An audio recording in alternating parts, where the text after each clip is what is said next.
Hi dears, Calicut university second semester BCom FIUGയുടെ ഭാഗമായിട്ട് വരുന്ന ഫിനാൻഷ്യൽ അക്കൗണ്ടിങ്ങിൻ്റെ മറ്റൊരു ക്ലാസ്സിലേക്ക് എല്ലാവർക്കും സ്വാഗതം. ഈ ഒരു ക്ലാസ്സിലൂടെ നമ്മൾ ഡിസ്കസ് ചെയ്യുന്നത് ഇൻകം ആൻഡ് എക്സ്പെൻഡിച്ചർ അക്കൗണ്ടാണ്. ഇപ്പോൾ കഴിഞ്ഞ ക്ലാസ്സിൽ എന്താണ് നോൺ പ്രോഫിറ്റ് ഓർഗനൈസേഷൻ, അതിൻ്റെ ഭാഗമായി ഫസ്റ്റ് റെസിപ്റ്റ് ആൻഡ് പേയ്മെൻറ്റ് അക്കൗണ്ടിനെ കുറിച്ച് നമ്മൾ ഡിസ്കസ് ചെയ്തു. അതുമായി ബന്ധപ്പെട്ട പ്രോബ്ലംസും ഡിസ്കസ് ചെയ്തു. അപ്പോൾ ആ ക്ലാസ് വാച്ച് ചെയ്യാത്തതുണ്ടെങ്കിൽ ആ ക്ലാസ് പൂർണ്ണമായിട്ടും വാച്ച് ചെയ്യാം. Income and expenditure account is prepared by non profit organisation to ascertain the surplus or deficit of an accounting period. ഒരു അക്കൗണ്ടിങ് പീരീഡിൽ ഒരു നോൺ പ്രോഫിറ്റ് ഓർഗനൈസേഷന് ലാഭമാണോ നഷ്ടമാണോ എന്ന് കണ്ടുപിടിക്കാൻ വേണ്ടി തയ്യാറാക്കുന്ന അക്കൗണ്ടിന് പറഞ്ഞ പേരാണ് ഇൻകം ആൻഡ് എക്സ്പെൻഡിച്ചർ അക്കൗണ്ട്. അതായത് ഒരു നോൺ പ്രോഫിറ്റ് ഓർഗനൈസേഷന് ഒരു അക്കൗണ്ടിങ് കാലാവധിയിൽ, ഒരു അക്കൗണ്ടിങ് പീരീഡിൽ സർപ്ലസ് ആണോ ഡെഫിസിറ്റ് ആണോ എന്ന് കണ്ടുപിടിക്കാൻ പ്രിപ്പയർ ചെയ്യുന്ന അക്കൗണ്ടിന് പറഞ്ഞ പേരാണ് ഇൻകം ആൻഡ് എക്സ്പെൻഡിച്ചർ അക്കൗണ്ട്. അല്ലെ, പ്രോഫിറ്റ് ആണോ ലോസ് ആണോ എന്ന് കണ്ടുപിടിക്കാൻ വേണ്ടി പ്രിപ്പയർ ചെയ്യുന്ന അക്കൗണ്ടാണെന്ത് income and expenditure account. It is similar to profit and loss account of a business concern. അല്ലെ, സാധാരണ സ്ഥാപനത്തിൽ എന്താണ് പ്രോഫിറ്റ് ലോസ് അക്കൗണ്ടാണ് പ്രിപ്പയർ ചെയ്യുക. അത് നോൺ പ്രോഫിറ്റ് ഓർഗനൈസേഷൻ എന്താ പ്രിപ്പയർ ചെയ്യുക, ഇൻകം ആൻഡ് എക്സ്പെൻഡിച്ചർ അക്കൗണ്ടാണ് പ്രിപ്പയർ ചെയ്യുക. നെക്സ്റ്റ് വരുന്ന ടോപ്പിക്കാണ് features of income and expenditure account. First point, prepared on accrual base. നമ്മൾ റെസിപ്റ്റ് ആൻഡ് പേയ്മെൻറ്റ് അക്കൗണ്ട് എന്തായിരുന്നു, ക്യാഷ് ബേസിലായിരുന്നു. ഇൻകം ആൻഡ് എക്സ്പെൻഡിച്ചർ അക്കൗണ്ട് ഏത് ബേസിലാണ്, അക്വറൽ ബേസിലാണ് പ്രിപ്പയർ ചെയ്തത്. Similar to a profit and loss account. Income and expenditure account profit loss അക്കൗണ്ടിന് similar ആണ്. അതായത് സാധാരണ ബിസിനസ്സിൽ പ്രോഫിറ്റ് ലോസ് അക്കൗണ്ടാണ് പ്രോഫിറ്റും ലോസും കണ്ടുപിടിക്കാൻ പ്രിപ്പയർ ചെയ്യാം. ദെൻ നോൺ പ്രോഫിറ്റ് ഓർഗനൈസേഷൻ ആണെങ്കിൽ അവിടെ ഇൻകം ആൻഡ് എക്സ്പെൻഡിച്ചർ അക്കൗണ്ടാണ് പ്രിപ്പയർ ചെയ്യുക. Includes only revenue incomes and revenue expenditure. ഇവിടെ റെക്കോർഡ് ചെയ്യുക ഓൺലി, ഇതാണ് ഏറ്റവും പ്രധാനപ്പെട്ട പോയിന്റ്. റവന്യൂ ഇൻകംസും റവന്യൂ എക്സ്പെൻഡിച്ചർ മാത്രമേ റെക്കോർഡ് ചെയ്യുള്ളൂ. ക്യാപിറ്റൽ നാച്ചുറൽ ഒരു ഐറ്റംസും അവിടെ റെക്കോർഡ് ചെയ്യില്ല. Income and expenditure account record ചെയ്യില്ല. ഏറ്റവും മെയിൻ പോയിൻ്റാണ് only revenue income and revenue expenditure recorded. Capital items are excluded. Capital items എന്ത് ചെയ്യും, എക്സ്ക്ലൂഡ് ചെയ്യും. Consider outstanding and prepaid expenses. Outstanding എക്സ്പെൻസുകളും, ഔട്ട്സ്റ്റാൻഡിങ് എക്സ്പെൻസ് പറഞ്ഞാൽ ഡ്യൂ ബട്ട് നോട്ട് പെയ്ഡ് ആണ്. അതുപോലെ തന്നെ പ്രീപെയ്ഡ് എക്സ്പെൻസുകളും കൺസിഡർ ചെയ്യും. Consider accrued and unearned incomes. അതുപോലെ തന്നെ അക്വേർഡ് ഇൻകംസും, അക്വേർഡ് എന്ന് പറഞ്ഞാലും ഡ്യൂ ബട്ട് നോട്ട് റിസീവ്ഡ് ആണ്. അൺഏൺഡ് ഇൻകംസും കൺസിഡർ ചെയ്യും. Then prepared at the end of accounting period. Prepare ചെയ്യുക അക്കൗണ്ടിങ് പീരീഡിൻ്റെ എൻഡിലാണ്. Show surplus or deficit of organisation. ആ ഒരു നോൺ പ്രോഫിറ്റ് ഓർഗനൈസേഷന് ലാഭമാണോ നഷ്ടമാണോ എന്ന് കണ്ടുപിടിക്കാൻ സഹായിക്കും. നോമിനൽ അക്കൗണ്ടാണ്, നാച്ചുറലാണ്. അതായത് ഇത് ഇൻകം ആൻഡ് എക്സ്പെൻഡിച്ചർ അക്കൗണ്ടാണ്. നോമിനൽ അക്കൗണ്ട് എന്ന് പറഞ്ഞാൽ അല്ലേ, എക്സ്പെൻസിൻ്റെയും ഇൻകത്തിൻ്റെയും അക്കൗണ്ടാണിത് നോമിനൽ അക്കൗണ്ട്. അപ്പോൾ receipt and payment account real അക്കൗണ്ടും income and expenditure account nominal അക്കൗണ്ടുമാണ്. കൃത്യമായിട്ട് മനസ്സിലാക്കാം. നെക്സ്റ്റ് നമ്മൾ നോക്കുന്നത് difference between receipt and payment account and income and expenditure account. അപ്പോൾ നമ്മൾ എന്താണ് റെസിപ്റ്റ് ആൻഡ് പേയ്മെൻറ്റ് അക്കൗണ്ട്, അതിൻ്റെ ഫീച്ചേഴ്സ്, എന്താണ് ഇൻകം ആൻഡ് എക്സ്പെൻഡിച്ചർ അക്കൗണ്ട്, അതിൻ്റെ ഫീച്ചേഴ്സ് പറഞ്ഞു. ഇനി ഇവ തമ്മിലുള്ള ഡിഫറൻസ് ആണ് നോക്കുന്നത്. First receipt and payment account. It is a real account. Receipt and payment account എന്താണ്, ഒരു റിയൽ അക്കൗണ്ടാണ്, അസറ്റുകളുടെ അക്കൗണ്ടാണ്, അതുകൊണ്ട് റിയൽ അക്കൗണ്ടാണ്. ഇൻകം ആൻഡ് എക്സ്പെൻഡിച്ചർ അക്കൗണ്ടോ നോമിനൽ അക്കൗണ്ടാണ്. ഇൻകത്തിൻ്റെയും എക്സ്പെൻസിൻ്റെയും അക്കൗണ്ടാണ്, അത് നോമിനൽ അക്കൗണ്ടാണ്. Then receipt and payment account prepare ചെയ്യുക ക്യാഷ് ബേസിസിലാണ്. Income and expenditure account prepare ചെയ്യുക അക്വറൽ ബേസിസിലാണ്. എല്ലാ റെസിപ്റ്റുകളും എല്ലാ പേയ്മെൻറ്റുകളും റവന്യൂ നാച്ചുറലുള്ളതും ക്യാപിറ്റൽ നാച്ചുറലുള്ളതും അവിടെ റെക്കോർഡ് ചെയ്യും. റെസിപ്റ്റ് പേയ്മെൻറ്റ് അക്കൗണ്ട് റെക്കോർഡ് ചെയ്യും. It contain all receipt and payment whether of revenue or capital. Revenue ആയാലും record ചെയ്യും, ക്യാപിറ്റൽ ആയാലും റെക്കോർഡ് ചെയ്യും. ദെൻ ഇൻകം ആൻഡ് എക്സ്പെൻഡിച്ചർ അക്കൗണ്ടിലോ only revenue incomes and revenue expenditure. It contain only revenue incomes and revenue expenditure. Next point ആണ് it includes opening and closing cash and bank balance. Receipt payment അക്കൗണ്ടിൽ opening cash ബാലൻസും closing cash ബാലൻസും അതുപോലെ തന്നെ bank ബാലൻസും included ആണ്. ഇവിടെ എന്ത് ചെയ്യില്ല, അത്തരം ഓപ്പണിംഗ് ക്യാഷ് ബാലൻസോ ഓപ്പണിംഗ് ബാങ്ക് ബാലൻസോ അല്ലെങ്കിൽ ക്ലോസിംഗ് ക്യാഷ് ബാലൻസോ ക്ലോസിംഗ് ബാങ്ക് ബാലൻസോ അവിടെ ഉണ്ടായിരിക്കില്ല. ഇൻകം ആൻഡ് എക്സ്പെൻഡിച്ചർ അക്കൗണ്ടിൽ ഉണ്ടായിരിക്കില്ല. It includes all items of past, present, future. ഇവിടെ എല്ലാ ഐറ്റംസും പാസ്റ്റിൽ നടന്ന കാര്യങ്ങളും പ്രസൻറ്റിൽ നടക്കുന്ന കാര്യങ്ങളും ഫ്യൂച്ചറിൽ നടക്കാൻ പോകുന്ന കാര്യങ്ങളും റെക്കോർഡ് ചെയ്യും. ഇൻകം ആൻഡ് എക്സ്പെൻഡിച്ചറിൻ്റെ കേസിലോ ഓൺലി ഐറ്റംസ് കറണ്ട് ഇയർ, ഈ ഒരു വർഷത്തെ മാത്രമേ റെക്കോർഡ് ചെയ്യുള്ളൂ. കറണ്ട് അക്കൗണ്ടിങ് പീരീഡിലെ കാര്യങ്ങൾ മാത്രമേ അവിടെ റെക്കോർഡ് ചെയ്യുള്ളൂ, ഇൻകം ആൻഡ് എക്സ്പെൻഡിച്ചർ അക്കൗണ്ടിൽ റെക്കോർഡ് ചെയ്യുള്ളൂ. It does not take into account outstanding expense, outstanding incomes. അതായത് റെസിപ്റ്റ് പേയ്മെൻറ്റ് അക്കൗണ്ടിൽ ഔട്ട്സ്റ്റാൻഡിങ് എക്സ്പെൻസുകളും ഔട്ട്സ്റ്റാൻഡിങ് ഇൻകംസും എന്തില്ല, എടുക്കൂല. ഇൻകം ആൻഡ് എക്സ്പെൻഡിച്ചർ അക്കൗണ്ടിൽ ഔട്ട്സ്റ്റാൻഡിങ് എക്സ്പെൻസുകളും ഔട്ട്സ്റ്റാൻഡിങ് ഇൻകംസും കൺസിഡർ ചെയ്യും. ദെൻ നെക്സ്റ്റ് ആണ് it shows cash position of organisation. Receipt payment account ഒരു നോൺ പ്രോഫിറ്റ് ഓർഗനൈസേഷനിൽ എത്ര ക്യാഷ് ഉണ്ട് എന്ന് കണ്ടുപിടിക്കാൻ വേണ്ടിയാണ് നമ്മൾ തയ്യാറാക്കുന്നത്. ഇൻകം ആൻഡ് എക്സ്പെൻഡിച്ചർ അക്കൗണ്ട് എന്താണ് പഠിച്ചത്, സർപ്ലസോ ഡെഫിസിറ്റോ കണ്ടുപിടിക്കുക. It shows the surplus or deficit for the year. ഒരു വർഷം അല്ലേ ലാഭമാണ് നഷ്ടമാണ് കണ്ടുപിടിക്കാനാണ് income and expenditure account prepare ചെയ്തത്. Next point, it is prepared from cash book.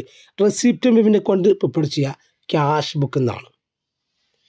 It is prepared from receipt and payment account and additional information. Income and expenditure account prepare ചെയ്യുക receipt and payment അക്കൗണ്ടിൽ നിന്നും അതുപോലെ തന്നെ additional information വെച്ചിട്ടുമാണ്. അപ്പോൾ ഓരോ പോയിൻറ്റും കൃത്യമായിട്ട് മനസ്സിലാക്കുക. വളരെ പ്രധാനപ്പെട്ട ഒരു ടോപ്പിക്കാണ് difference between receipt and payment account and income and expenditure account. Next നമ്മൾ നോക്കുന്നത് ഇൻകം ആൻഡ് എക്സ്പെൻഡിച്ചർ അക്കൗണ്ടിൻ്റെ ഫോർമാറ്റാണ്. ഫസ്റ്റ് ഹെഡിങ് നൽകുക income and expenditure account for the year ended on, ഏത് വർഷമാണ് അവിടെ നൽകുക. Then expenditure amount, income amount. അപ്പോൾ ഒരു നോർമൽ പ്രോഫിറ്റ് ആൻഡ് ലോസ് കൊണ്ട് എങ്ങനെയാണ് നമ്മൾ പ്രിപ്പയർ ചെയ്യുക, അതേ രീതി തന്നെയാണ് income and expenditure account prepare ചെയ്യുക. ഈ ഒരു സൈഡ് കംപ്ലീറ്റ് എക്സ്പെൻസുകളാണ് വരിക. അതേത് എക്സ്പെൻസ് വരിക, റവന്യൂ നാച്ചുറൽ, അത് മാത്രം കൃത്യമായിട്ട് മനസ്സിലാക്കുക. റവന്യൂ സ്വഭാവം, ക്യാപിറ്റൽ നാച്ചുറൽ ഐറ്റംസ് എക്സ്ക്ലൂഡ് ചെയ്യും, എടുക്കൂല. ക്യാപിറ്റൽ എക്സ്പെൻഡിച്ചറും ക്യാപിറ്റൽ ഇൻകംസും എവിടെ എടുക്കൂല, ഇൻകം ആൻഡ് എക്സ്പെൻഡിച്ചർ അക്കൗണ്ടിൽ എടുക്കൂല. റവന്യൂ ഐറ്റംസ് മാത്രമേ എടുക്കുള്ളൂ. അപ്പോൾ എല്ലാ റവന്യൂ എക്സ്പെൻഡിച്ചറും ഏതൊക്കെ വരുന്നത്, സാലറി വരും, റെൻറ്റ്, റെയ്റ്റ്സ്, ടാക്സ് വരും, പ്രിൻറ്റിങ് ആൻഡ് സ്റ്റേഷനറി വരും, ദെൻ റിപ്പയേഴ്സ് വരും, പോസ്റ്റേജ് വരും, ഓഡിറ്റ് ഫീ വരും, ഹോണറേറിയം സെക്രട്ടറി കൊടുക്കുന്ന പാരിതോഷികമാണ് ഹോണറേറിയം, അതുപോലെ തന്നെ upkeep of loss, then ഇൻകംസിലോ സബ്സ്ക്രിപ്ഷൻ അല്ലേ, മെമ്പർഷിപ്പ് ഫീ കിട്ടുന്നതാണ്. സബ്സ്ക്രിപ്ഷന് ഒരു റവന്യൂ നാച്ചുറാണ്. ദെൻ ഇൻട്രസ്റ്റ് ഓൺ ഇൻവെസ്റ്റ്മെൻറ്റ് വരും, ജനറൽ ഡൊണേഷൻ വരും. അതായത് ജനറൽ ഡൊണേഷൻ പറഞ്ഞാൽ ചെറിയ എമൗണ്ട് ആയിരിക്കും, അത്തരം കാര്യങ്ങൾക്ക് വരും. Then sale of newspapers വരും, ഗവൺമെൻറ് ഗ്രാൻറ്റുകൾ വരും, sale of old sports material, ഓൾഡായിട്ടുള്ള സ്പോർട്സ് മെറ്റീരിയലൊക്കെ വിറ്റ് കഴിഞ്ഞാൽ അതും വരും. അവിടെ കൃത്യമായിട്ട് മനസ്സിലാക്കുക, റവന്യൂ നാച്ചുറൽ ചെറിയ കാര്യങ്ങൾ, ചെറിയ എമൗണ്ടുകളിലെ എക്സ്പെൻസുകളും ഇൻകംസും മാത്രം. ക്യാപിറ്റൽ ഒരുപാട് കാലം വരുന്നത് എന്തില്ല, ആ ഒരു അക്കൗണ്ടിങ് പീരീഡിലെ റവന്യൂ ഐറ്റംസ് മാത്രം റെക്കോർഡ് ചെയ്തിട്ട് അതിൻ്റെ സർപ്ലസും ഡെഫിസിറ്റും കണ്ടുപിടിക്കുന്ന അക്കൗണ്ടാണെന്ത്, ഇൻകം ആൻഡ് എക്സ്പെൻഡിച്ചർ അക്കൗണ്ട്.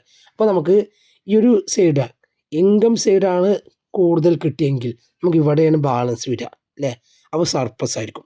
അപ്പോൾ ഇൻകം എക്സ്പെൻസിനേക്കാൾ കൂടുതലാണെങ്കിൽ സർപ്ലസ് ആയിരിക്കും.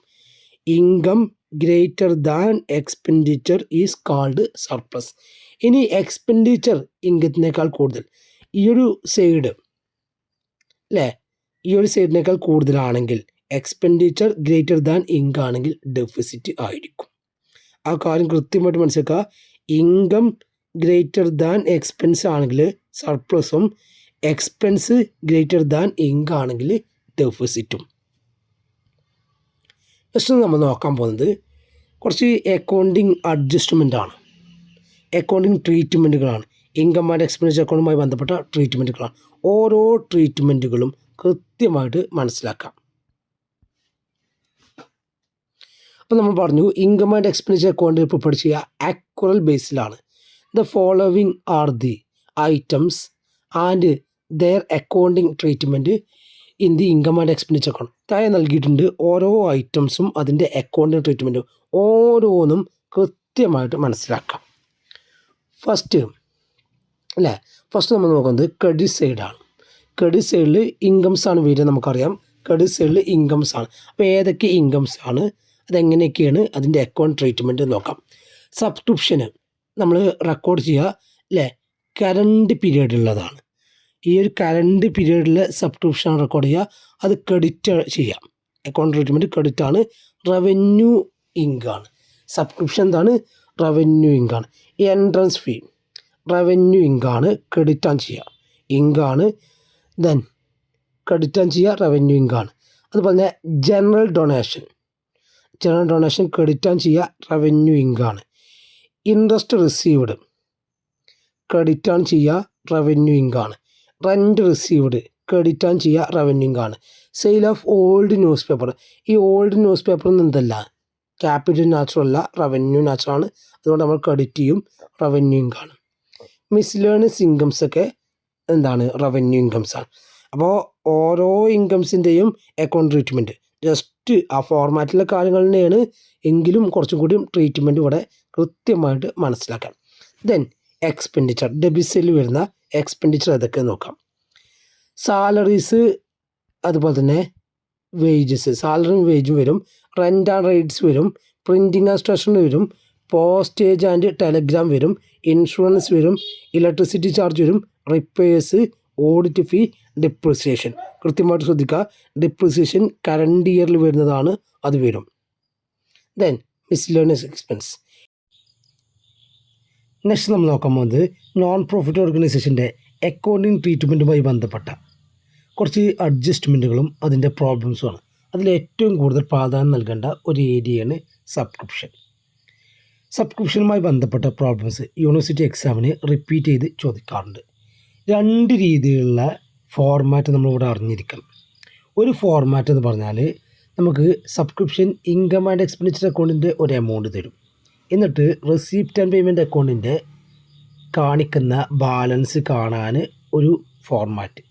അതുപോലെ തന്നെ സബ്സ്ക്രിപ്ഷൻ റെസിപ്റ്റ് ആൻഡ് പേയ്മെൻറ്റ് അക്കൗണ്ടിൻ്റെ കാര്യം തരും. എന്നിട്ട് amount credit to income and expenditure account. അപ്പോൾ ഈ ഒരു ഫോർമാറ്റാണ് കുറച്ചും കൂടി കൂടുതൽ തവണ യൂണിവേഴ്സിറ്റി എക്സാമിനൊക്കെ ചോദിക്കാറുള്ളത്. അപ്പോൾ രണ്ടും നമ്മൾ അറിഞ്ഞിരിക്കണം, ഇതിന് കുറച്ചും കൂടി പ്രാധാന്യം കൊടുക്കുക.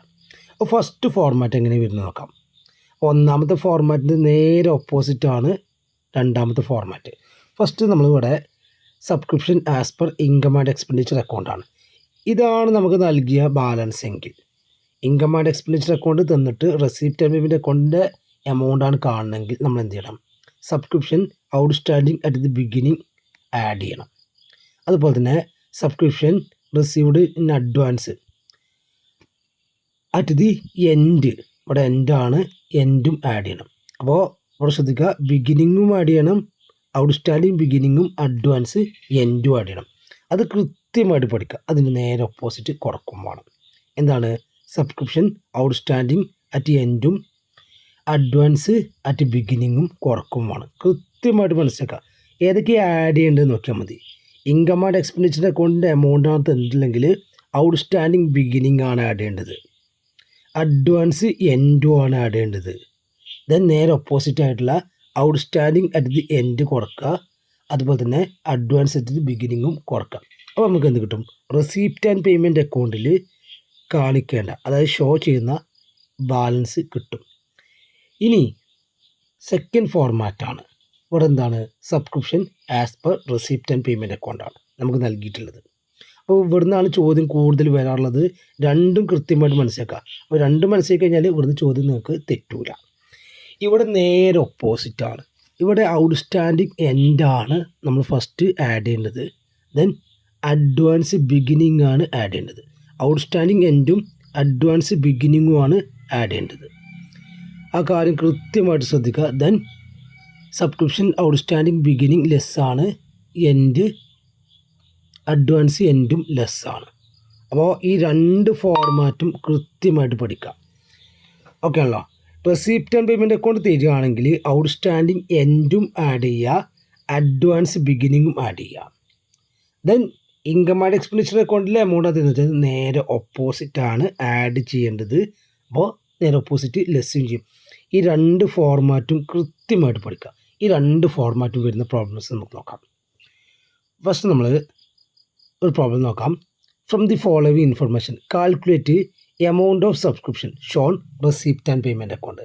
റെസിപ്റ്റ് ആൻഡ് പേയ്മെൻറ്റ് അക്കൗണ്ടിൽ കാണിക്കേണ്ട എമൗണ്ടാണ് നമുക്ക് കാണുന്നത്. അപ്പോൾ അവിടെ എന്ത് തരുന്നുണ്ട്? ഇൻകം ആൻഡ് എക്സ്പെൻഡിച്ചർ അക്കൗണ്ടിൻ്റെ അല്ലേ, as per income and expenditure account 50,000 തന്നിട്ടുണ്ട്. അതുപോലെ തന്നെ സബ്സ്ക്രിപ്ഷൻ ഔട്ട്സ്റ്റാൻഡിങ് അറ്റ് ബിഗിനിങ് 4,000 തന്നിട്ടുണ്ട്. Subscription received in advance at end 2,000 തന്നിട്ടുണ്ട്. Subscription outstanding at the end 3,000 തന്നിട്ടുണ്ട്. Subscription received in advance at the beginning of the year 1,500 തന്നിട്ടുണ്ട്. അപ്പോൾ ഇവിടെ ശ്രദ്ധിക്കുക, ഇവിടെ റെസിപ്റ്റ് ആൻഡ് പേയ്മെൻറ്റ് അക്കൗണ്ടിലെ ബാലൻസ് കാണുന്നത് ഇൻകം ആൻഡ് എക്സ്പെൻഡിച്ചർ അക്കൗണ്ടാണ് നമുക്ക് തന്നിട്ടുള്ളത്. അപ്പോൾ എന്ത് ചെയ്യണം? ഇൻകം ആൻഡ് എക്സ്പെൻഡിച്ചർ അക്കൗണ്ടിൻ്റെ കൂടെ ഔട്ട്സ്റ്റാൻഡിങ് ബിഗിനിങ്ങിൽ ആഡ് ചെയ്യണം, അഡ്വാൻസ് എൻഡിലെയും ആഡ് ചെയ്യണം, നേരെ ഓപ്പോസിറ്റ് കൊടുക്കണം. അപ്പോൾ ഇവിടെ subscription as per income and expenditure account 50,000. Then add outstanding at the beginning 4,000. Then subscription received in advance at the end 2,000. അങ്ങനെ നമുക്ക് എന്ത് കിട്ടും? 50,000 കൂടി 4,000 2,000 കൂട്ടിക്കഴിഞ്ഞാൽ 56,000. ഇനി കുറയ്ക്കേണ്ടത് എന്താണ്? Subscription outstanding at end 3,000, subscription received in advance at beginning 1,500. അങ്ങനെ എന്ത് കിട്ടും? 51,500 എന്നുള്ള ആൻസർ കിട്ടും. ഇവിടെ പറയാനുള്ളത് സബ്സ്ക്രിപ്ഷനുമായി ബന്ധപ്പെട്ട പ്രോബ്ലംസ് എക്സാമിന് വന്നു കഴിഞ്ഞാൽ ചോദ്യം നല്ലവണ്ണം വായിക്കണം. നമുക്ക് റെസിപ്റ്റ് ആൻഡ് പേയ്മെൻറ്റ് അക്കൗണ്ടിൻ്റെ ബാലൻസ് ആണോ കാണേണ്ടത്, ഇൻകം ആൻഡ് എക്സ്പെൻഡിച്ചർ അക്കൗണ്ടിൻ്റെ ബാലൻസ് ആണോ കാണേണ്ടത് കൃത്യമായിട്ട് മനസ്സിലാക്കണം. അല്ലെങ്കിൽ അങ്ങോട്ടും ഇങ്ങോട്ടും ആൻസർ തെറ്റും. നെക്സ്റ്റ് നമുക്ക് മറ്റൊരു ചോദ്യം നോക്കാം. From the following information calculate amount of subscription to be credited to income and expenditure account. ഇവിടെ income and expenditure account credit ചെയ്യുന്ന ബാലൻസ് ആണ് കാണാൻ പറഞ്ഞിട്ടുള്ളത്. ഇവിടുന്നാണ് കൂടുതൽ യൂണിവേഴ്സിറ്റി എക്സാമിനൊക്കെ ചോദ്യങ്ങൾ വരാറുള്ളത്, മറ്റതും വരാം. അപ്പോൾ രണ്ടും കൃത്യമായിട്ട് പഠിച്ചു വെക്കുക. നിങ്ങൾ ചിലപ്പോൾ നിങ്ങളുടെ ക്ലാസ്സിലൊക്കെ ഈ ഒരു ഏരിയയിൽ നിന്നൊക്കെ കൂടുതൽ പ്രോബ്ലമൊക്കെ സോൾവ് ചെയ്തേക്കാം. അപ്പോൾ മറ്റു കാര്യം കൂടിയും അറിഞ്ഞിരിക്കണം. ചിലപ്പോൾ യൂണിവേഴ്സിറ്റി എക്സാമിന് ആ ഏരിയയിൽ നിന്ന് ചോദ്യം വരും. അപ്പോൾ ഇവിടെ subscription received receipt and payment അക്കൗണ്ടിൻ്റെ ബാലൻസ് ആണ് 20,000. Then subscription outstanding at the end 2,000 ആണ്. Subscription received in advance at the beginning 1,000 ആണ്. Then subscription outstanding at the beginning of the year 1,500 ആണ്. Then subscription received advance at end 500 ആണ്. അപ്പോൾ ഈ ഒരു problem ചെയ്ത് നോക്കാം.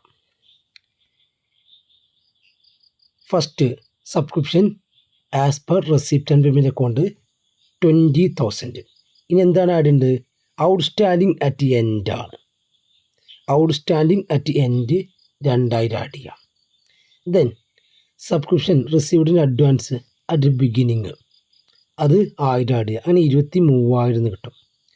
Then subscription outstanding at beginning 1,500 കൊടുക്കുക. സബ്സ്ക്രിപ്ഷൻ അഡ്വാൻസ് അറ്റ് എൻഡ് 500 കൊടുക്കുക.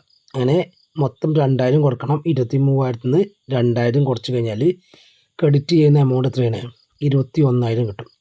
അപ്പോൾ ഇവിടെ ശ്രദ്ധിക്കേണ്ട കാര്യം 2 രീതിയിൽ വരുന്നുണ്ട് അല്ലേ. നമുക്ക് ഇൻകം ആൻഡ് എക്സ്പെൻഡിച്ചർ അക്കൗണ്ടിലെ എമൗണ്ടാണ് തന്നിട്ടുള്ളത്. എന്നിട്ട് റെസിപ്റ്റ് ആൻഡ് പേയ്മെൻറ്റ് അക്കൗണ്ടിലെ കാര്യമാണ് കാണണമെങ്കിൽ അതിൻ്റെ ഫോർമാറ്റ് എന്താണ്? ഇൻകം ആൻഡ് എക്സ്പെൻഡിച്ചറിൻ്റെ കൂടെ എന്ത് ആഡ് ചെയ്യണം? ഔട്ട്സ്റ്റാൻഡിങ് ബിഗിനിങ്ങും അഡ്വാൻസ് എൻഡും ആണ്. മറ്റു ഫോർമാറ്റ് അതായത് നമുക്ക് ഇനി ഇൻകം ആൻഡ് എക്സ്പെൻഡിച്ചർ അക്കൗണ്ടിൻ്റെ ബാലൻസ് കാണണമെങ്കിൽ നേരെ തിരിച്ചാണ്. അത് അതേമാതിരി തന്നെ കൃത്യമായിട്ട് ഈ വീഡിയോ നിങ്ങൾ സ്റ്റോപ്പ് ചെയ്തിട്ടോ അതായത് സ്ക്രീൻഷോട്ട് എടുത്തിട്ടൊക്കെ ഇത് കൃത്യമായിട്ട് മനസ്സിലാക്കുക. നെക്സ്റ്റ് നമ്മൾ നോക്കാൻ പോകുന്നത് സ്റ്റേഷനറിയുമായി ബന്ധപ്പെട്ട അക്കൗണ്ടിങ് ട്രീറ്റ്മെൻറ്റും അതിൻ്റെ പ്രോബ്ലംസുമാണ്. അപ്പോൾ ഫോർമാറ്റ് ഞാൻ മുൻകൂട്ടി പറയുന്നില്ല. ഈ ഒരു പ്രോബ്ലം ചെയ്യുന്നതിലൂടെ ഇതിൻ്റെ ഫോർമാറ്റ് കൂടി കൃത്യമായിട്ട് പറയും. Calculate the amount of stationery to be debited to income and expenditure account for the year 2024. ഇവിടെ പറഞ്ഞിട്ടുള്ളത് income and expenditure account debit ചെയ്യേണ്ട സ്റ്റേഷനറി എമൗണ്ട് കണ്ടെത്താനാണ്. അതായത് ഈ ഒരു വർഷം എത്ര സ്റ്റേഷനറി ഉണ്ട് എന്നതാണ് ഇവിടെ കണ്ടെത്തേണ്ടത്. ചോദ്യത്തിൽ നൽകിയുള്ള details amount paid for stationery as per receipt and payment account. Receipt and payment account പ്രകാരം സ്റ്റേഷനറി ഉള്ളത് 2000 ആണ്. Then stock of stationery on 1/1/2024, അതായത് ഓപ്പണിങ്ങിൽ സ്റ്റേഷനറി എത്ര ഉണ്ട്? 250 ഉണ്ട്. Then advance paid for stationery 31/12. ക്ലോസിങ്ങിൽ അഡ്വാൻസ് കൊടുത്തത് എത്ര ഉണ്ട്? 300 ഉണ്ട്. Advance paid for stationery during December, കഴിഞ്ഞ വർഷത്തെ സ്റ്റേഷനറി 4000 ഉണ്ട്. ക്രെഡിറ്റേഴ്സ് ഫോർ സ്റ്റേഷനറി ഓപ്പണിങ്ങിൽ 1/1/2024 200ഉം, ക്രെഡിറ്റേഴ്സ് സ്റ്റേഷനറി 31/12 അതായത് ക്ലോസിങ്ങിൽ 500 ഉണ്ട്. അതുപോലെ തന്നെ സ്റ്റോക്ക് ഓഫ് സ്റ്റേഷനറി ഓൺ 31/12/2024 325. ഇത്രയും ഐറ്റംസാണ് ചോദ്യത്തിൽ നൽകിയിട്ടുള്ളത്. അപ്പോൾ ഇത് വെച്ചിട്ട് എങ്ങനെയാണ് നമുക്ക് ഇൻകം ആൻഡ് എക്സ്പെൻഡിച്ചർ അക്കൗണ്ടിൽ ഡെബിറ്റ് ചെയ്യുന്ന സ്റ്റേഷനറി എമൗണ്ട് കണ്ടെത്താൻ നോക്കാം. അപ്പോൾ ഈ ഒരു ആൻസറിലൂടെ ഇതുമായി ബന്ധപ്പെട്ട ഫോർമാറ്റും കൂടിയും കൃത്യമായിട്ട് മനസ്സിലാക്കിക്കാം. ആദ്യം നമ്മൾ എഴുതേണ്ടത് അല്ലേ, amount paid for stationery as per receipt and payment account അത്രയാണ് 2000 ആണ്. ദെൻ അതിനോടുകൂടി opening stock of stationery add ചെയ്യുക. ഏത് ആഡ് ചെയ്യുന്നത്? ഓപ്പണിംഗ് സ്റ്റോക്കാണ്. സ്റ്റേഷനറിയുടെ ഓപ്പണിംഗ് ബാലൻസ് അതായത് 250 ആഡ് ചെയ്യാം. ഇനി ആഡ് ചെയ്യേണ്ടത് advance paid during last year, കഴിഞ്ഞ വർഷം കൊടുത്ത അഡ്വാൻസ് ആഡ് ചെയ്യാം. അപ്പോൾ 2 ഐറ്റംസ് ആഡ് ചെയ്യേണ്ടത് പറഞ്ഞു. ഒന്ന് ഓപ്പണിംഗ് സ്റ്റോക്ക് ആഡ് ചെയ്യാം, ദെൻ അഡ്വാൻസ് കഴിഞ്ഞ വർഷത്തെ അഡ്വാൻസ് ചെയ്യുക. അതുപോലെ തന്നെ ക്രെഡിറ്റേഴ്സ് ഫോർ സ്റ്റേഷനറി അല്ലേ, ഓപ്പണിങ്ങിൽ എൻഡിലെ സ്റ്റേഷനറിയുടെ ബാലൻസ് എത്രയാണ്? എൻഡിൽ 31 എത്രയാണ്? സ്റ്റേഷനറി 500 ആണ്, അതും ആഡ് ചെയ്യാം. അപ്പോൾ 3 ഐറ്റംസാണ് ആഡ് ചെയ്യേണ്ടത്. ഒന്ന് ഓപ്പണിങ് സ്റ്റോക്ക് ഓഫ് സ്റ്റേഷനറി, പിന്നെ അതുപോലെ തന്നെ അഡ്വാൻസ് ലാസ്റ്റ് ഇയറിലെ അഡ്വാൻസ്, അതുപോലെ തന്നെ ക്രെഡിറ്റേഴ്സ് എൻഡിലും. ഇനി ഇതിൻ്റെയൊക്കെ ഓപ്പോസിറ്റ് കുറക്കും ചെയ്യുക, അത്രേ പഠിക്കാനുള്ളൂ. ക്ലോസിങ് സ്റ്റേഷനറി ഓപ്പണിങ് ആഡ് ചെയ്താൽ ക്ലോസിങ് സ്റ്റേഷനറി കുറക്കാം. ദെൻ അഡ്വാൻസ് അല്ലേ, കഴിഞ്ഞ വർഷത്തെ അഡ്വാൻസ് ആഡ് ചെയ്തിട്ടാണ്, അപ്പോൾ ഈ വർഷത്തെ അഡ്വാൻസ് കുറക്കാം. അതായത് കഴിഞ്ഞ വർഷത്തെ അഡ്വാൻസ് ഈ വർഷത്തേക്കുള്ളതാണ്, ഈ വർഷത്തിൽ കിട്ടിയ അഡ്വാൻസ് അടുത്ത വർഷത്തേക്കുള്ളതാണ്, അതുകൊണ്ടാണ് കേട്ടോ ഇത് കുറക്കുന്നത്. Then creditors ഓപ്പണിങ്ങിലെ ക്രെഡിറ്റേഴ്സും കുറക്കാം. അപ്പോൾ വളരെ എളുപ്പമാണ്. ഏതൊക്കെ ആഡ് ചെയ്യേണ്ടതെന്ന് മനസ്സിലാക്കിയാൽ മതി, അതിൻ്റെ ഓപ്പോസിറ്റ് കുറക്കാം. അപ്പോൾ ആഡിങ് എന്തൊക്കെയാണ്? ഓപ്പണിങ് ആഡ് ചെയ്യുക, അപ്പോൾ ക്ലോസിങ് കുറക്കാം. അഡ്വാൻസ് ലാസ്റ്റ് ഇയറിലെ അഡ്വാൻസ് ആഡ് ചെയ്യുക, അപ്പോൾ ഈ വർഷത്തെ അഡ്വാൻസ് കുറക്കുക. ദെൻ ക്രെഡിറ്റേഴ്സ് എൻഡിലെ 31 തീയതി ആഡ് ചെയ്യുക, അപ്പോൾ ഓപ്പണിങ്ങിലെ ക്രെഡിറ്റേഴ്സ് കുറക്കുക. അത്രയും കാര്യങ്ങളുള്ളൂ. അപ്പോൾ നമുക്ക് എന്ത് കിട്ടും അല്ലേ? ഇത്രയും ആഡ് ചെയ്ത് കഴിഞ്ഞാൽ 3150 കിട്ടും. അതിൽ നിന്ന് 825 കുറച്ച് കഴിഞ്ഞാൽ 2325 എന്നുള്ള ആൻസർ ലഭിക്കും. വരുന്ന ഒരു അക്കൗണ്ടിങ് ട്രീറ്റ്മെൻറ്റാണ് എക്സ്പെൻസുമായി ബന്ധപ്പെട്ട questions. During the year 2024 the expenses actually paid were 5500. Expense ആക്ച്വലായിട്ട് പെയ്ഡ് ചെയ്തത് 5500 ആണ്. Find out the expenses chargeable to income and expenditure account for the year ended 2024. ഈ 2024 എൻഡ് ചെയ്യുമ്പോൾ എത്ര എമൗണ്ട് ആണ് ഇൻകം ആൻഡ് എക്സ്പെൻഡിച്ചർ അക്കൗണ്ടിൽ എക്സ്പെൻസ് ആയിട്ട് കാണിക്കാം. ഇവിടെ നൽകിയുള്ളത് പ്രീപെയ്ഡ് എക്സ്പെൻസ് എത്രയാണ്? 500 ആണ്. 31/12 ആണ്, 2023 ആണ് കേട്ടോ. ഇവിടെ ഇത് ഓപ്പണിങ്ങും 2024 ക്ലോസിങ്ങുമാണ്. ദെൻ പ്രീപെയ്ഡ് എക്സ്പെൻസ് 2024 600 ആണ്. ദെൻ ഔട്ട്സ്റ്റാൻഡിങ് എക്സ്പെൻസ് 2023 750ഉം ഔട്ട്സ്റ്റാൻഡിങ് എക്സ്പെൻസ് 2024 650 ആണ്. വളരെ എളുപ്പമുള്ള ചോദ്യമാണ്. ഇതെങ്ങനെയാണ് സോൾവ് ചെയ്ത് നോക്കാം. ഇതിൻ്റെ ഫോർമാറ്റും ഇതിൽ നിന്ന് പഠിച്ചെടുക്കാം. ഫസ്റ്റ് എക്സ്പെൻസ് പെയ്ഡ് 5500 ആണ്. 5500 കാണിക്കാം. അതിനോടുകൂടി 2 ഐറ്റംസ് ആഡ് ചെയ്യാനുണ്ട്, 2 ഐറ്റംസ് കുറക്കാനുണ്ട്. അപ്പോൾ ആഡ് ചെയ്യേണ്ടത് കൃത്യമായിട്ട് പഠിച്ചാൽ അതിൻ്റെ ഓപ്പോസിറ്റ് എന്താ മതി, നിങ്ങൾ കുറച്ചാൽ മതി. ഇവിടെ ആഡ് ചെയ്യേണ്ടത് പ്രീപെയ്ഡ് എക്സ്പെൻസ് ഈ 2023 ആണ്. അതായത് ബിഗിനിങ്ങിലെ പ്രീപെയ്ഡ് ആണ്, ആഡ് ചെയ്യേണ്ടത്. പ്രീപെയ്ഡ് പറഞ്ഞാൽ എന്താണ്? അഡ്വാൻസ് ബിഗിനിങ്ങിൽ ആഡ് ചെയ്യുക. ഒരു ഐറ്റം പഠിച്ചാൽ തന്നെ അതിൻ്റെ ആൻസർ കിട്ടും. ഔട്ട്സ്റ്റാൻഡിങ് എൻഡും ആഡ് ചെയ്യുക. അഡ്വാൻസ് ബിഗിനിങ്ങും അല്ലെങ്കിൽ പ്രീപെയ്ഡ് ബിഗിനിങ്ങും ഔട്ട്സ്റ്റാൻഡിങ് എൻഡും ആഡ് ചെയ്യുക. 500ഉം 650ഉം ആഡ് ചെയ്ത് കഴിഞ്ഞാൽ 6250 കിട്ടും. ഇനി നേരെ ഓപ്പോസിറ്റ്, പ്രീപെയ്ഡ് എൻഡും ഔട്ട്സ്റ്റാൻഡിങ് ബിഗിനിങ്ങും ലെസ് ചെയ്യുക. 600 കൊണ്ട് 750 ഉണ്ട്, 1350 കിട്ടും. 6650 1350 കുറച്ച് കഴിഞ്ഞാൽ 5300 ഇവിടെ ആൻസർ. അപ്പോൾ കൃത്യമായിട്ട് പഠിച്ചേക്കുക. ഇവിടെ ഈ ഒരു ഭാഗത്ത് നിന്ന് ഇപ്പോൾ 3 അക്കൗണ്ട് ട്രീറ്റ്മെൻറ്റ് പറഞ്ഞു. 3 ഭാഗത്ത് നിങ്ങൾ ഒരേ കാര്യം മനസ്സിലാക്കേണ്ടത് ആഡ് ചെയ്യേണ്ടത് പഠിച്ചേക്കുക. അതിന് നേരെ ഓപ്പോസിറ്റ് ചെയ്താൽ മതി, ലെസ് ചെയ്താൽ മതി. എക്സ്പെൻസിൻ്റെ കേസിൽ ഇൻകത്തിൻ്റെ നേരെ ഓപ്പോസിറ്റാണ് അല്ലേ? അഡ്വാൻസ് ബിഗിനിങ് ആഡ് ചെയ്യുക. അഡ്വാൻസ് എന്ന് പറഞ്ഞാൽ പ്രീപെയ്ഡ് ആണ്. ബിഗിനിങ് ആഡ് ചെയ്യുക, എൻഡ് ആഡ് ചെയ്യുക. അഡ്വാൻസ് ബിഗിനിങ്ങും ആഡ് ചെയ്യുക, എൻഡും ആഡ് ചെയ്യുക അല്ലേ? നേരെ ഓപ്പോസിറ്റ് ആയിട്ടുള്ള അഡ്വാൻസ് എൻഡും കുറക്കുക, ഔട്ട്സ്റ്റാൻഡിങ് ബിഗിനിങ്ങും കുറക്കുക. അത്തരം കാര്യങ്ങൾ കൃത്യമായിട്ട് ഇത് പഠിച്ചു വെക്കുക. ഇത് പഠിച്ചു വെച്ചിട്ടില്ലെങ്കിൽ നല്ലവണ്ണം കൺഫ്യൂഷൻ വരുന്ന ഏരിയ ആണ്. നെക്സ്റ്റ് നമ്മൾ നോക്കാൻ പോകുന്നത് ബാലൻസ് ഷീറ്റാണ്. അപ്പോൾ ഫൈനൽ അക്കൗണ്ടിൽ റെസിപ്റ്റ് ആൻഡ് പേയ്മെൻറ്റ് അക്കൗണ്ട് പറഞ്ഞു, ഇൻകം ആൻഡ് എക്സ്പെൻസ് അക്കൗണ്ട് പറഞ്ഞു, then balance sheet.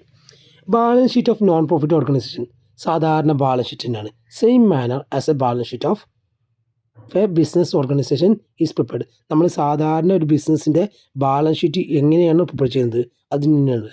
Balance sheet എന്താണ്? Statement showing A financial position of the business ആണ്. ഇവിടെ സ്റ്റേറ്റ്മെൻറ്റ് ഷോവിങ് ആ ഒരു നോൺ പ്രോഫിറ്റ് ഓർഗനൈസേഷൻ ആണ്. Is prepared at the end of accounting period. ഒരു accounting പീരീഡിൻ്റെ എൻഡിലാണ് prepare ചെയ്യുക. After preparing income and expenditure account.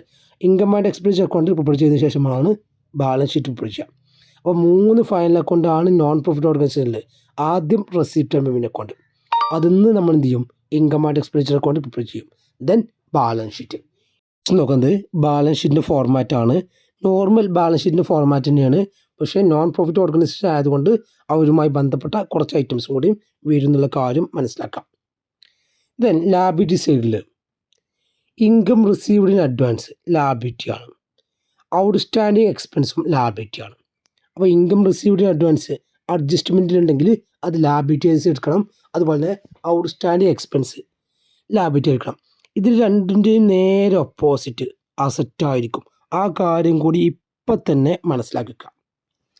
Then creditors വരും, loans വരും, സ്പെസിഫിക് ഫണ്ടുകൾ വരും. അത് ആഡ് ചെയ്യാണ്ടായിരിക്കും. അതിൽ എക്സ്പെൻസ് ഒക്കെ ഉണ്ടെങ്കിൽ ലെസ് ചെയ്യുക, സാധാരണ രീതിയാണ്. ദെൻ ക്യാപിറ്റൽ ഫണ്ട് കാണാം, അത് കൃത്യമായിട്ട് അറിയിക്കണം. ഓപ്പണിംഗ് ക്യാപിറ്റൽ ഫണ്ടിനോട് കൂടി ക്യാപിറ്റലൈസ്ഡ് റെസിപ്റ്റ് ആഡ് ചെയ്യുക, സർപ്ലസും ആഡ് ചെയ്യുക. ദെൻ അസറ്റ് സൈഡിൽ ക്യാഷ്, ബാങ്ക്, പ്രീപെയ്ഡ് എക്സ്പെൻസ്. അപ്പോൾ അല്ലേ ഇവിടെ പറഞ്ഞു ഔട്ട്സ്റ്റാൻഡിങ് എക്സ്പെൻസ് ലാബിലിറ്റി ആണെങ്കിൽ പ്രീപെയ്ഡ് എക്സ്പെൻസ് അസറ്റാണ്. Then income received in advance liability ആണെങ്കിൽ ഇൻകം ഔട്ട്സ്റ്റാൻഡിങ് അസറ്റാണ്. അതൊക്കെ ചെറിയ ക്ലാസ് തന്നെ പഠിച്ചതാണ്, അത് കൃത്യമായിട്ട് മനസ്സിലാക്കാം. ദെൻ ക്ലോസിംഗ് സ്റ്റോക്ക് വരും, ഇൻവെസ്റ്റ്മെൻറ്റ് വരും, ഫർണിച്ചർ വരും, ഡിപ്രിസിയേഷൻ ഉണ്ടെങ്കിൽ കുറക്കണം, ലാൻഡ് ആൻഡ് ബിൽഡിംഗ് വരും, ഡിപ്രിസിയേഷൻ ഉണ്ടെങ്കിൽ കുറക്കണം. എന്നിട്ട് ബാലൻസ് ഷീറ്റ് രണ്ട് സൈഡും എന്തായിരിക്കും? ടാലി ആയിരിക്കും എന്നുള്ള കാര്യം മനസ്സിലാക്കുക. പ്രോബ്ലം ചെയ്യുമ്പോഴാണ് ഈ ഒരു കാര്യം കൃത്യമായിട്ട് മനസ്സിലാക്കുന്നത്. അപ്പോൾ അടുത്തൊരു ക്ലാസ്സിൽ നമ്മൾ ഇതിൻ്റെ പ്രോബ്ലം കൂടി ചെയ്യുന്നതാണ്. Okay, thank you.